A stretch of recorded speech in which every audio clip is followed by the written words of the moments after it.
अस्सलामुअलैकुम, क्या हाल है स्टूडेंट्स? खैरियत से होंगे आप? आज हम जो टॉपिक डिस्कस करने वाले हैं वो है Rutherford's atomic model. Rutherford's atomic model को हम ये कह सकते हैं जैसे हम discharge tube, discovery of electron, ठीक है। तो रदरफोर्ड्स एटॉमिक मॉडल को हम ये कह सकते हैं कि this is the discovery of nucleus. ये न्यूक्लियस की डिस्कवरी है, या ये एक्सपेरिमेंट हमें ये बताता है कि how particles are arranged inside the atom. Atom में जो डिस्कवर हो चुके थे अब तक पार्टिकल्स, इलेक्ट्रॉन, प्रोटॉन, न्यूट्रॉन, तो वो कैसे अरेंज हैं, उनकी लोकेशन क्या है, उसका ये जो एक्सपेरिमेंट है, ये एक्सपेरिमेंट है रदरफोर्ड्स एटॉमिक मॉडल। इस एक्सपेरिमेंट में क्या होता है? इस एक्सपेरिमेंट में ये होता है कि अल्फा रेज लिए जाते हैं, और वो अल्फा रेज कहाँ से मिलते हैं? जाहिर सी बात है, अल्फा रेज एक रेडियो एक्टिव रेज है, तो किसी रेडियो एक्टिव मटीरियल से लिया जाएगा, और वो रेडियो एक्टिव मटीरियल हमारे पास होगा पोलोनियम। तो ये जो अल्फा रेज हैं ये निकलते हैं पोलोनियम से और जाके टकराते हैं किसके ऊपर? गोल्ड थिन फॉइल के ऊपर, ठीक है। Gold thin foil, a very thin sheet of gold. The sheet is so thin that it is made up of atoms. Atoms की बनी हुई ये शीट है, और इस शीट की जो अगर हम कहें कि कितनी इसकी साइज है, तो इसकी साइज है 4 × 10⁻⁵ centimetre. This is the size of the sheet, thickness of the sheet, ठीक है। तो उस पे अल्फा रेस को बम्बार्डमेंट करवाया गया और इसने डिफरेंट ऑब्जर्वेशंस देखी। क्या देखी? कुछ रेज बिल्कुल अनडिफ्लेक्टेड पास हो गए, कुछ थोड़ी सी डिफ्लेक्ट हुई, और बहुत ही मामूली टकरा के वापस आ गई। तो हम इस एक्सपेरिमेंट को डिटेल में पढ़ते हैं, ठीक है। हेडिंग देते हैं रदरफोर्ड्स एटॉमिक मॉडल। अल्लाहु अकबर। रदरफोर्ड्स एटॉमिक मॉडल, ठीक है। रदरफोर्ड एटॉमिक मॉडल किसके लिए होता है? पहला जुमला कि दिस इज द डिस्कवरी। किसकी डिस्कवरी?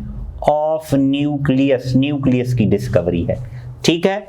दूसरा किसकी डिस्कवरी है? Discovery of arrangement of particles inside the atom। ये क्या बताता है कि पार्टिकल्स कैसे अरेंज हैं एटम्स के अंदर, how particles are arranged in the atom, ठीक है। इस एक्सपेरिमेंट में क्या किया गया था? इस एक्सपेरिमेंट में ये किया गया था कि अल्फा रेज, अल्फा रेज कौन सी रेज हैं? रेडियो एक्टिव रेज हैं। तो रेडियो एक्टिव रेज आएंगी कहां से? किसी रेडियो एक्टिव मटीरियल से, फ्रॉम पोलोनियम। पोलोनियम के बारे में आपको पता होगा कि पोलोनियम के ऊपर नाम जो पोलोनियम रखा गया, ये किसकी वजह से रखा गया? ये मैरी जो थी, मैरी नहीं तेरी मेरी, ठीक है, मैरी क्यूरी, ठीक है, उसकी वजह से रखा गया। तो X rays, alpha rays from polonium bombarded किसके ऊपर? ऑन गोल्ड थिन फॉइल, ठीक है। और गोल्ड थिन फॉइल की थिकनेस आप अंदाजा लगाएं क्या है? 10⁻⁵ सेंटीमीटर, ठीक है। तो इसने क्या किया? अल्फा रेस को बम्बार्ड करवाया किसके ऊपर? गोल्ड थिन फॉइल के ऊपर। तो अगर हम इसका एक्सपेरिमेंटल सेटअप देखें तो दिस से suppose this is a gold thin foil consisting of atoms, right. जागना भाई जागना, ठीक है।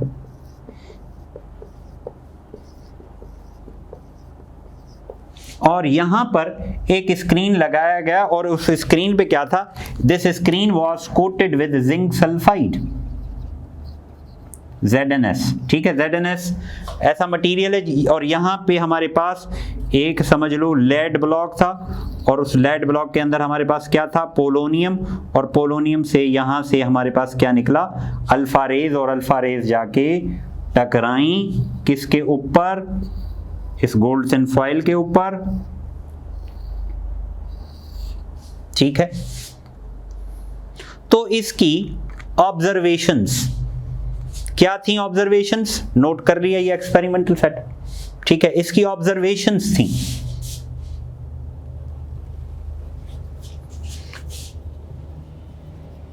ऑब्जर्वेशंस कि इसने क्या देखा। वेशंस पहली ऑब्जर्वेशन थी कि most of the rays passed undeflected, ज्यादातर रेज अनडिफ्लेक्टेड पास हो गई, ठीक है। फ्यू suffered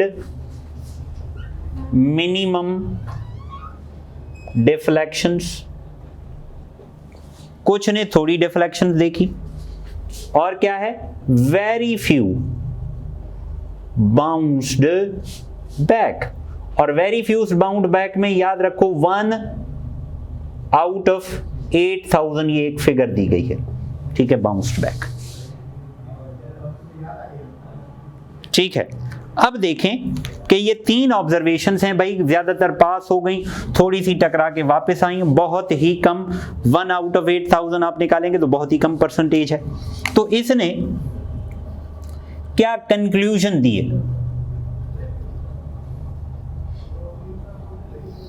अब कंक्लूजन को समझने के लिए यहां मैं सिर्फ एक ही एटम बनाता हूं, ठीक है, और ये इलेक्ट्रॉन।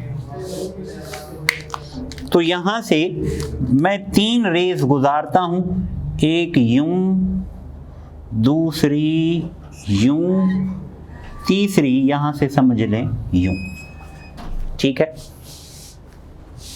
पहला जो नतीजा है, पहले नतीजे का जस्टिफिकेशन देने लगा हूं मैं कि एटम से ज्यादातर रेज पास हो गई, एटम से ज्यादातर रेज पास हो गई। तो इसका मतलब क्या है? अगर मिसाल के तौर पे मैं यूं कोई गेंद फेंकूं और वो गेंद अगली जगह पहुंच जाए, तो इसका मतलब गेंद के रास्ते में, बॉल के रास्ते में कोई ऐसी चीज नहीं आई जिसने उसको रोका हो। तो सेम केस, अगर एटम से ज्यादातर पार्टिकल्स पास हो गए तो इसका मतलब क्या है कि most part of the atom is empty, atom का ज्यादातर हिस्सा खाली है, most part of the atom is empty, ठीक है। दूसरा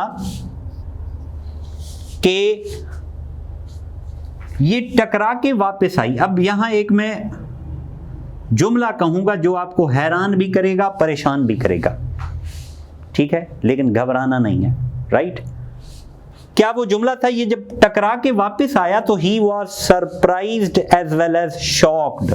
और इसने एक जुमला कहा है जो किताबों में महफूज है कि the bouncing back of an alpha particle from gold thin foil is as like as bouncing back of a steel ball from tissue paper। समझ में आया? नहीं, अल्फा पार्टिकल का टकरा के वापस आना ऐसा ही है जैसे आप एक स्टील बॉल लें और उसको टकराएं किसके ऊपर? एक टिश्यू पेपर के ऊपर। क्या टकरा के वापस आएगा? नहीं, चीर के फाड़ के बाहर निकल जाएगा। तो यहां भी ऐसा होना था लेकिन ऐसा हुआ नहीं, ये ऐसे आ गया। तो इसकी क्या जस्टिफिकेशन थी? इसकी एक ही जस्टिफिकेशन थी कि अल्फा जाके उस चीज के ऊपर टकराया होगा जिसने उसको रिपेल किया होगा। अल्फा के ऊपर कौन सा चार्ज है? पॉजिटिव, ठीक है। और अल्फा जिसके साथ जाके टकराया होगा उसके ऊपर भी कौन सा चार्ज होगा? पॉजिटिव चार्ज होगा। तो सेंट्रल पार्ट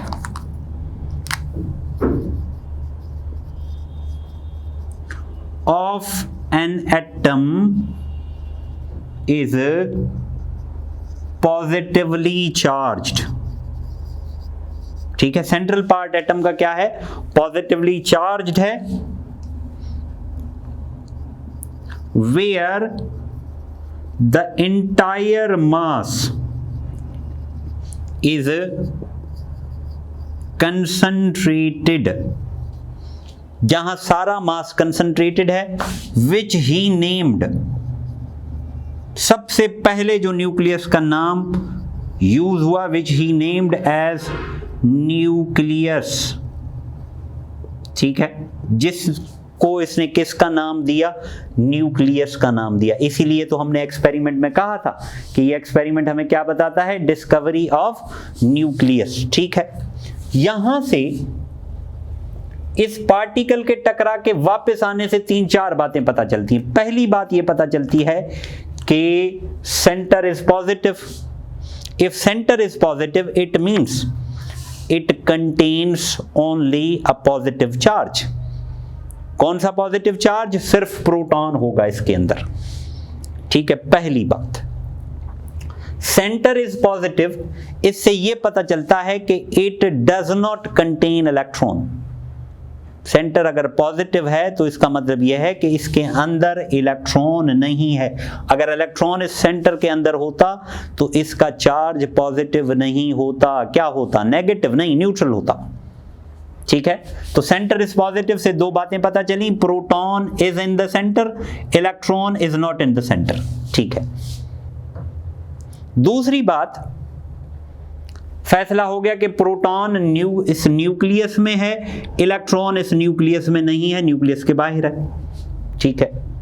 न्यूट्रॉन का कैसे पता चले कि न्यूट्रॉन कहां है, तो जब ये पूरा डेंस पार्ट था तो इसका मतलब जो न्यूट्रॉन हैवी है वो भी कहां होगा, इस सेंटर में। इसलिए तो हमने कहा कि mass is concentrated in the centre, ठीक है।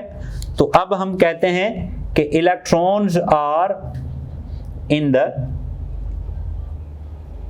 Extra nuclear part. अब देखो यहां तक 2 पार्ट बन गए एटम के, ठीक है। यहां मैं लिख लेता हूं कि एटम के कितने पार्ट बन गए, एटम के पार्ट बन गए 2, ठीक है। एक का पार्ट का नाम बन गया nuclear part,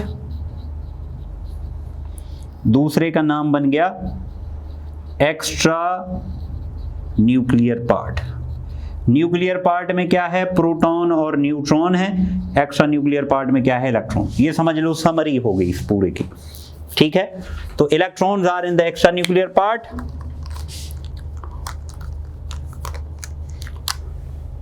revolving around the nucleus, nucleus के गिर्द रिवॉल्व कर रहे हैं, ठीक है, इन वेरियस शेल्स या एनर्जी लेवल्स, ठीक है। ये इसका हो गया। अब उस दौर की जो थ्योरी थी, क्लासिकल थ्योरी, उस थ्योरी के मुताबिक इसमें कुछ डिफेक्ट्स थे। There are various defects in this theories on the basis of classical theory, ठीक है। क्लासिकल थ्योरी कहती है कि अगर कोई चार्ज पार्टिकल मोशन में है, हरकत में है, if charge particle is moving, ठीक है, एक्सेलरेटेड है वो, तो क्या करेगा कि it has to lose energy continuously, ठीक है। न्यूक्लियस और न्यूक्लियस के गिर्द electron if it is accelerating तो क्या होगा, ये एनर्जी कंटिन्यूअसली लूज करेगा। किस थ्योरी के मुताबिक, क्लासिकल फिजिक्स के मुताबिक, क्लासिकल थ्योरी ऑफ फिजिक्स के मुताबिक। तो अगर ये एनर्जी कंटिन्यूअसली लूज करेगा तो क्या होगा, ये एक किस्म का स्पाइरल पाथ फॉलो करेगा, और स्पाइरल पाथ फॉलो करते करते ये कहां जाएगा, धड़ाम, न्यूक्लियस के ऊपर। तो जब इलेक्ट्रॉन न्यूक्लियस के ऊपर जाके गिरेगा तो एटम क्या हो जाएगा, एटम हो जाएगा डिस्ट्रॉय, जबकि हकीकत में एटम डिस्ट्रॉय नहीं होता। तो if electron loses energy continuously तो क्या होगा, it will fall on to the nucleus, ये न्यूक्लियस पे गिरेगा और atom is destroyed, atom destroy हो जाएगा। जबकि प्रैक्टिकली ऐसा नहीं होता, दिस डजंट हैपन प्रैक्टिकली, ठीक है। दूसरा, अगर ये इलेक्ट्रॉन मुसलसल एनर्जी खारिज करेगा तो atom must give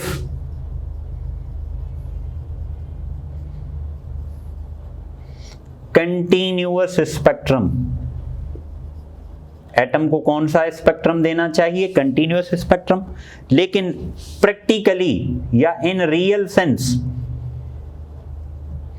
atom gives line spectrum. Atom कौन सा स्पेक्ट्रम देता है? Line spectrum. या दूसरे लफ्जों में हम ये भी कह सकते हैं कि ये जो है ये एटम की स्टेबिलिटी को एक्सप्लेन नहीं करता, does not explain the stability of an atom. ठीक है, समझ में आया होगा या कोई कंफ्यूजन है? तो हमने रदरफोर्ड्स एटॉमिक मॉडल पढ़ा। रदरफोर्ड्स एटॉमिक मॉडल क्या है? डिस्कवरी ऑफ न्यूक्लियस है या discovery of arrangement of particles in the atom है। इसमें क्या किया था? अल्फा रेस को बम्बार्डमेंट करवाया गया था, किसके ऊपर? गोल्ड थिन फॉइल के ऊपर। तो कुछ वेरियस ऑब्जर्वेशंस हमें मिली थी, ठीक है। उनमें से क्या था? कुछ पास हो गई, थोड़ी सी डिफ्लेक्ट हुई, बहुत कम टकरा के वापस आई। बहुत कम में कितना था? 1 आउट ऑफ 8000। तो यहां से नतीजा, एटम का ज्यादातर हिस्सा खाली, एटम का मास सेंटर में, सेंटर पे पॉजिटिव चार्ज, और जिसे न्यूक्लियस कहा गया। तो हम कहते हैं एटम में दो हिस्से, एक nuclear part, extra nuclear part. Nuclear part में प्रोटॉन और न्यूट्रॉन, एक्स्ट्रा न्यूक्लियर पार्ट में इलेक्ट्रॉन।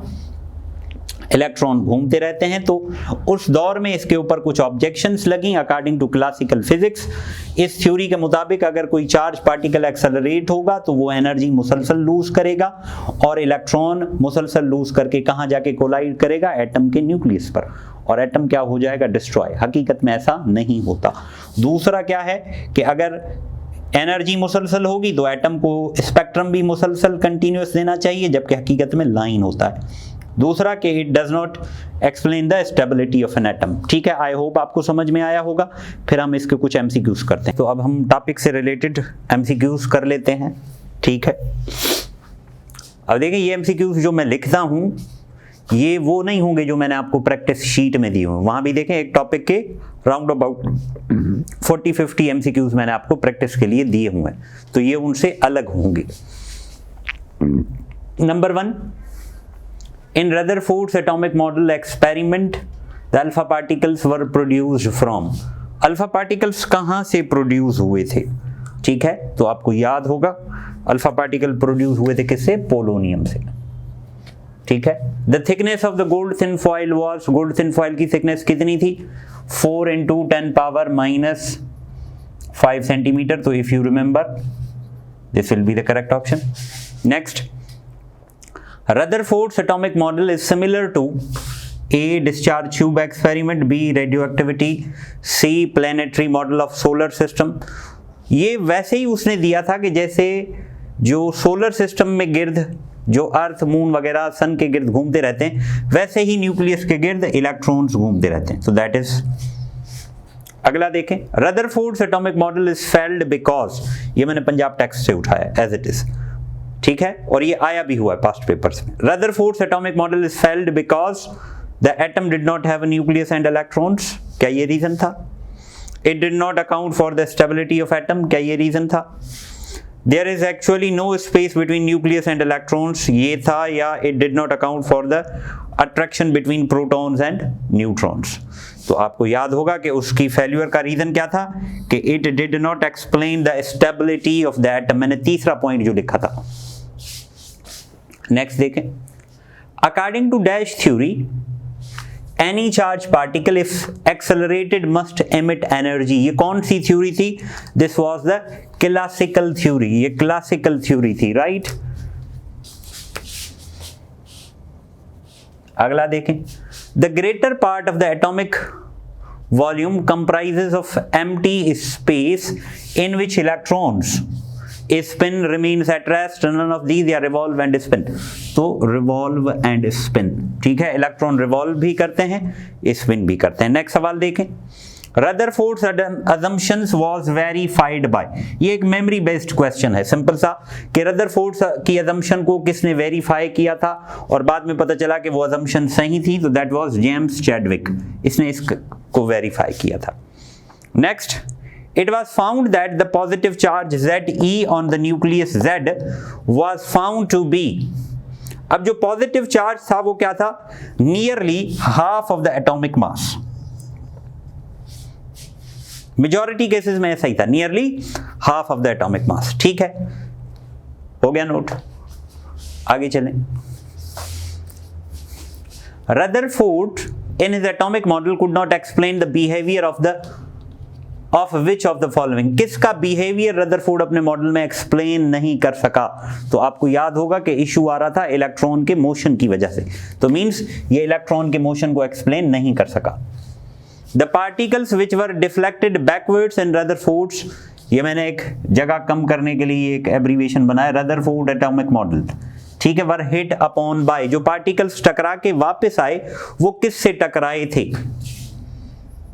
न्यूक्लियस से। ठीक है, नेक्स्ट देखो, according to Rutherford's atomic model the atom as a whole, अब एटम एज अ होल क्या है, atom as a whole is neutral, atom as a whole neutral है। ठीक है, next, according to the structure of atom the electron should fall. ठीक है, structure के atom के हिसाब से इलेक्ट्रॉन को कहां गिरना चाहिए, गिरेगा नहीं गिरेगा वो और बात है, तो it should fall onto the nucleus। ठीक है, हो गया नोट।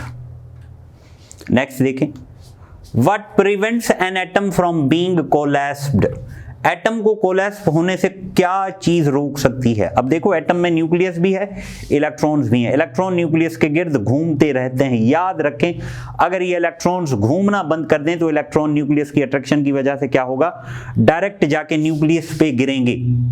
ठीक है, तो ये जो मूवमेंट ऑफ इलेक्ट्रॉन है that restricts from this collapse. ठीक है, नेक्स्ट सवाल देखें, which of the following statement is incorrect about the structure of an atom. Statements हैं, इनमें से कौन सी इनकरेक्ट है। Number 1, the whole mass of an atom is concentrated in the nucleus. Number 2, the atom is an indivisible particle. Number 3, atom as a whole is neutral. Number 4, all atoms are stable in their basic state। अब ये A है 1 और 3, ये note करें, this is your homework। ठीक है, और ये मुझे बताया करो, आप में से कुछ बच्चे बताते हैं, कुछ नहीं बताते, तो try to answer all the questions which I assign you as a homework। ठीक है, तो नोट कर लें इसको। आई होप आपको आज का ये लेक्चर समझ में आया होगा। थैंक्स फॉर वॉचिंग, अल्लाह हाफिज़।